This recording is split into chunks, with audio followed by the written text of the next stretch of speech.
Welcome everyone to the My House Monthly Update. I'm Isaac Smolden and I am joined by our glorious leader, Michelle Overstreet. Hi Isaac, thanks for having me.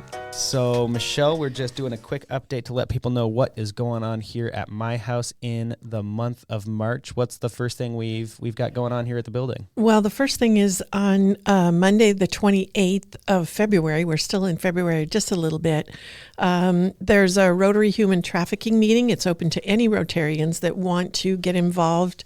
Our district governor, Cheryl Mativa, has formed a task force for Rotarians who are interested in helping combat human trafficking across Alaska. So anyone who's interested in that should contact their district governor, Cheryl Mativa, and jump into that.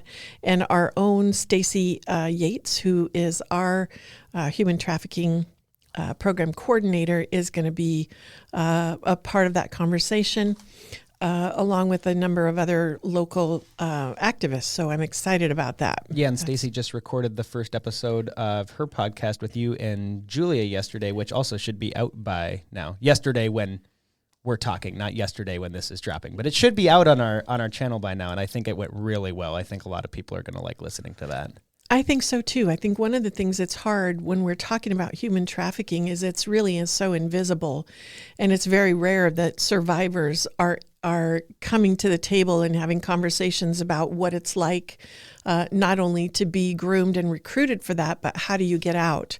And so Stacy tells that story very articulately, and I think with a delicate balance of too much, not too little detail, to help people really understand how that happens and what kinds of things happen, and why we really want to help provide solutions for that in our community and across the state. Yeah, and her story, it's the first time she's ever shared it publicly, and it is such a powerful story. I mean, she teased the book that she's working on right now, which, I mean, it's, you wouldn't believe it, except for the fact that that I know it actually happened. Right. Like there's investigations and proof about all this stuff going on, and I'm just like, wow, it was super, super powerful, and it was super brave of Stacy, I think, just sharing that whole story.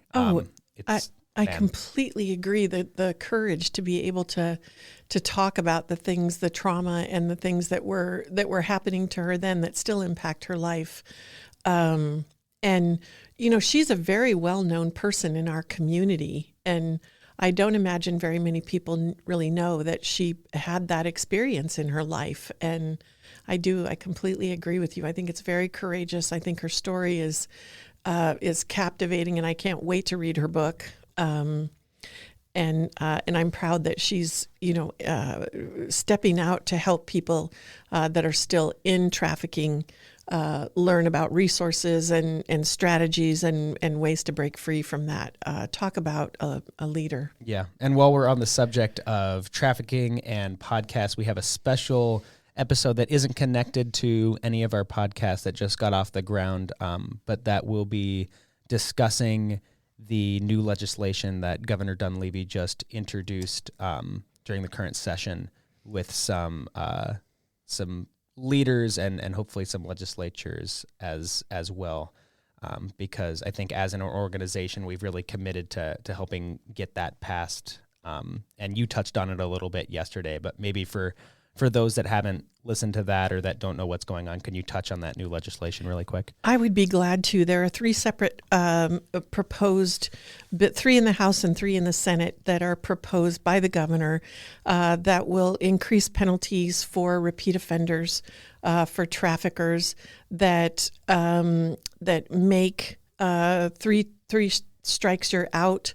opportunity for people that continue to offend.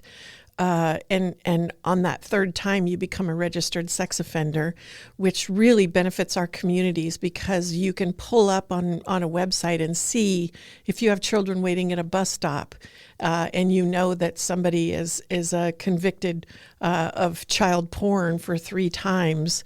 That's a helpful thing to know in your neighborhood. It could be a real safety concern. And then the third one is a measure that helps those in recovery to expunge their record and be able to move forward without some of those charges that occurred while they were being trafficked on their record. And that really helps with being able to gain housing and employment that makes them sustainable without having to practice prostitution or go back into trafficking.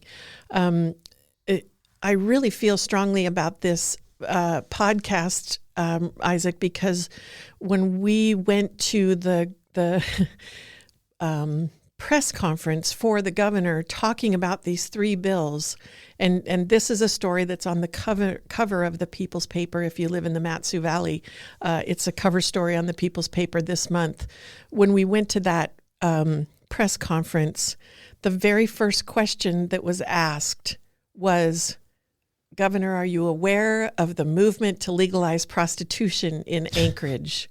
And so this is what happened. Stacy finished her comments about the proposed legislation and said, if you're somebody who's still stuck in trafficking or in a trafficking situation, don't give up hope. We're coming for you.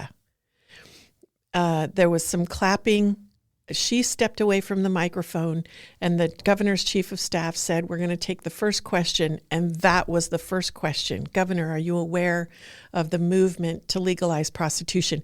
It was not only completely disrespectful to the 2 survivors, Blaze Bell and Stacey Yates, but it was like a kicking sand in the face of everyone who was there trying to change the game for people that have been trafficked, and diverting all the energy to the prostitution question. Well, it's just not relevant. They're not the same. They're not at all. Same situation. There's a big difference between someone engaging in prostitution voluntarily and someone that's being trafficked. Exactly. And I think there's been a lot of that from some sites over the last couple weeks since this was announced, and that I think that's why this special episode that we're dropping is going to be so important, just because I think it will help dispel some of that, not even necessarily misinformation, but just really focus on what's important and relevant to these bills and cut out some of the clutter that I think's been thrown out. Right, the redirection. It was the whole conversation was redirected, and so I'm excited for that. I'm excited to hear the feedback for that, and for the community to really have a feel for, what does it mean to be trafficked? How do you get into a trafficking situation? How do you get out? What are the needs for people that are being trafficked? And how can we fill in the gaps on the continuum to provide for some of those in our communities to help them be more healthy? So I'm excited for that. The Rotarians are jumping on board, and they've got a human trafficking subcommittee that they're putting together as well. And then on Tuesday, the 1st of March, is the Mat-Su Opioid Task Force Zoom. That's at 4 p.m. You can find them on Facebook, and there's the link on the Facebook page to that Zoom. That will be hosted by Michael Carson and James Savage from CITC. Michael Carson is the vice president of the My House Board and the chairman of the Mat-Su Opioid Task Force. And this month, I happen to know that Dejanay Hale is going to be speaking as a youth representative on there. She quarterbacks the statewide Housing and Homeless Coalition. She's a person with lived experience in homelessness, and has a lot of family experience with substance use disorders. So she's going to be a guest on the Mat-Su Opioid Task Force Zoom at 4 p.m. on Tuesday, the 1st of March. And then a couple things that we have coming up. There will be more. We'll have a ASHTA meeting in March. I don't have the date for that yet, but we'll share that on the next update. And a couple things about both Steam Driven and Gathering Grounds Cafe. Gathering Grounds has added local baked potatoes They're to so the menu. They're Did you? so good. I missed it. I hesitated, and then they were all gone, and No. everybody was like, they were so good. You I missed was it. like, When they get into the cafe, first day you'll have to go get one, because I tried one of the sample ones and they are fantastic. oh, good. Well, I'm excited. It's a local product that we're really focusing on locally grown, healthy, sustainable foods. And so we've got Polaris Farms eggs in the cafe. We have those both for use. That all of our breakfast burritos and breakfast sandwiches and baked goods are made with locally grown Polaris Farms eggs. And we also have them for sale in the cooler for $7 a dozen. We've got Alaska Roastery coffee that's a My House blend. That's a dark Colombian low acid blend of coffee beans specifically done for us that we're really proud of. We had a group of young people that actually taste tested those and developed that blend when we first opened the cafe 8 years ago.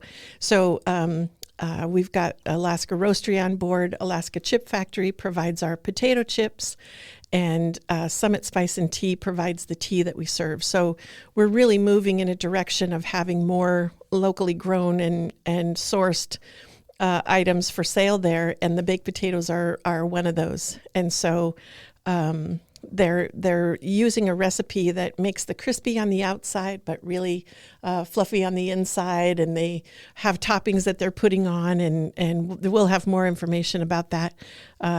We're working with a local greens company for some locally sourced microgreens, and we'll be adding to that. So check out the baked potatoes at Gathering Grounds Cafe.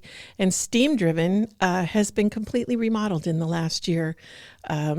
We've got new fixtures and carpet and lighting, and they're looking at doing a grand reopening on March 12th. Just welcoming the community in on a Saturday to see the new shop and up the thrift shopping game. So, anything else that we have? I think that pretty much covers everything. I think so. For the next couple weeks, that's the My House update. There's never a dull moment, and I'm excited about some of the things that we're doing that really are going to impact young lives. The job training businesses, the cafe and the boutique are always on that list, but the Matsu Opioid Task Force and the ASHTA, which is the Alliance to Stop Human Trafficking in Alaska, are both really have some momentum and doing some great things too. So For sure. And on the podcast side of things, everyone, we have the first episodes of every one of the podcasts that we are producing is out now. Look for the second and third episodes of all those coming in March as we kind of hit our stride here in the first month of the releases. A lot of great content on there.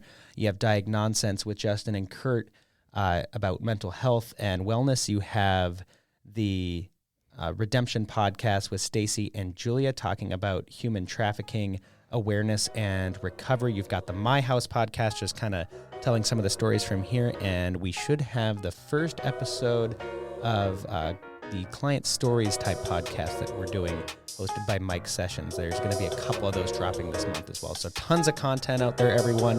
Hope that everyone has a great month of March, and thank you, Michelle, for sitting down and discussing this with me today. Oh, of course, Isaac. It's my pleasure. Thanks for having me. Happy March, everyone. We'll see you next time.